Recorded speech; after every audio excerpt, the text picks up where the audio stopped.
So Kelli, welcome back. Good to have you here. So much. Thank you for having me. It is great. And you're calling all the way in from LA, right? All the way in from my home studio here. Home studio. And it is great. And now you're also doing therapy, right? Yes. So I have a private practice, and I also facilitate drug and alcohol rehab groups. You know, I'm not sure. Did I know that part? I'm not sure. I don't think I knew that. So tell me about the drug and alcohol rehab groups. So it's all via Zoom now as well. But yeah, I facilitate a process group, a writing group for those struggling with addictions. And also recently an anger management group as well for teens. So kind of throwing in everything. Why not? That's so great. So what are you finding with online therapy? Any difference? I find it harder for me personally. I miss the energy. I miss that one-on-one. I mean, it's the next best thing. I'm so grateful that we can at least conduct it this way, but I do miss, there's something about the presence of being with somebody else. And also you miss a lot of that nonverbal communication via Zoom, in my opinion. So I kind of feel like I have to work a little bit harder to kind of gauge how they're doing. Do you feel the same? I mean, do you find it harder as well? It's a really interesting experience, in part because, you know, I love doing TV work. So in some ways, it's sort of bringing a lot of this stuff all together. I think for some folks, it was initially a challenge, but now they realize just how convenient it is. Yeah. You know, the convenience of it. I mean, the demand we were placing on patients to come into the office and sit there and tell us what was going on. I've been doing telepsychiatry for a long time. Actually, you know, was one of the people who was trying to get it going because it is a unique experience for the therapist to actually be in someone's home in that way, where they get to show me instead of just telling me. So I think it's great. And then for some of my folks, I think we were talking about this before. So I work with some folks who have profound developmental challenges. And this was interesting for them because some of them, it was like, one of them said, is that you in there, Dr. Schrand? Trying to figure out, you know, what was going on.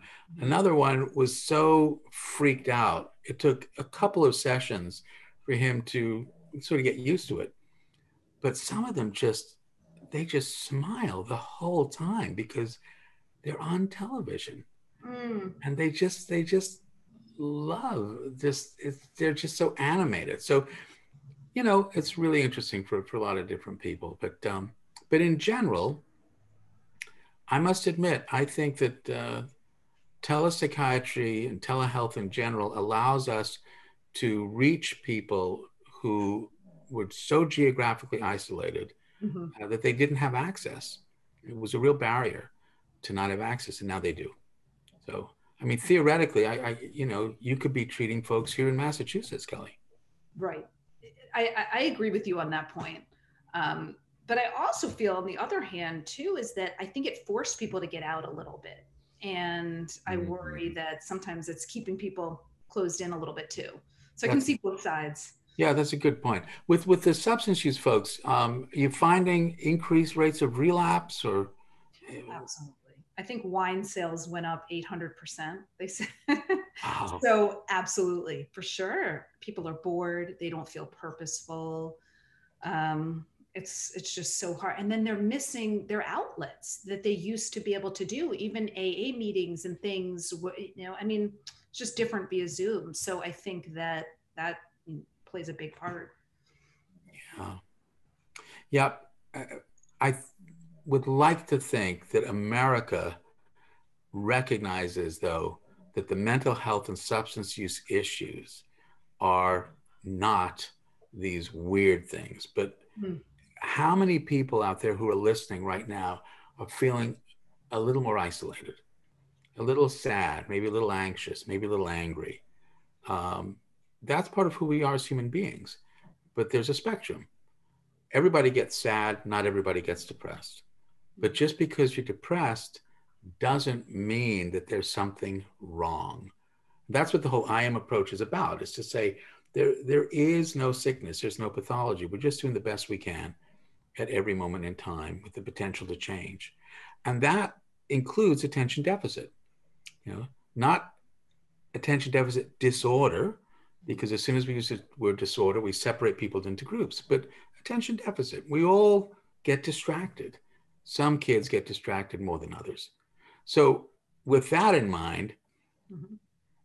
tell us first a little bit about your book. How's your book doing? Tell folks about what the book is, where they can get it, and then we'll Oh, talk thank about you. it. Sure. It's called Thriving with ADHD, and it's a workbook for kids 7 to 12.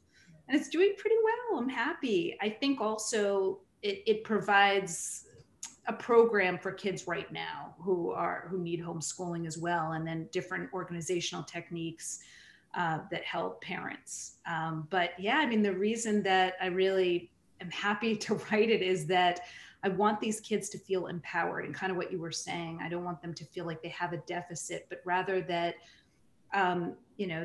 they're passionate, they're excitable, and there's just different ways you can reframe it. There's nothing wrong with them. It's just they're wired a little bit differently. And so here's how to get around it. And I might have said this on your show last time, but I mean, the best way that I describe it is that I'm directionally challenged. I'm horrible. I'm like an infant. All I know is turn right 100 feet. Like that's all I know. And so I have to take pictures of my parking spots. And I always say, and so I've just learned to adapt that when I go into a parking lot, I'm like, okay, remember where I parked, take a picture. And it's the same thing with kids who struggle with ADHD. It's like, okay, my older son said to me one time, Mom, I have to set a timer in the shower because I know that I will go way over. So he's just learned, okay, I need that reminder that after 10 minutes, oh, okay, there's that beep that reminds me it's time to get out. So you learn the skills to adapt.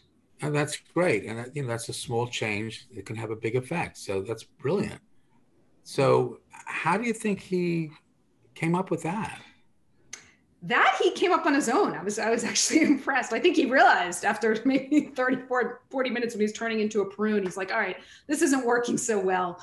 But no, I mean, I've always been really open. Both my boys have ADHD. So I've always been really open about there's nothing wrong. We just need to figure out ways for this to work. And so I think they just learned over time, okay, I need to figure out strategies. And very often it runs in families. So any relatives who also It's remind really you? funny because I'm wondering if I if I have it, it's possible. But I think there is definitely in the bloodline. My dad might be listening now, but I think there might be a little bit of, he's constantly losing his keys. If you saw his desk at work, it is a sign of intelligence, as he may say, but everything's everywhere. But I really believe that people with ADHD are extremely bright. And it doesn't, just very bright and passionate and creative, just a lot of amazing thoughts. So, but yeah, I do think there is some genetic components there. Yeah, there's, but I agree with you. Some of the brightest kids that I've met have ADD, and I mean, honestly, some of my family members have ADD as well. Stretch the cat.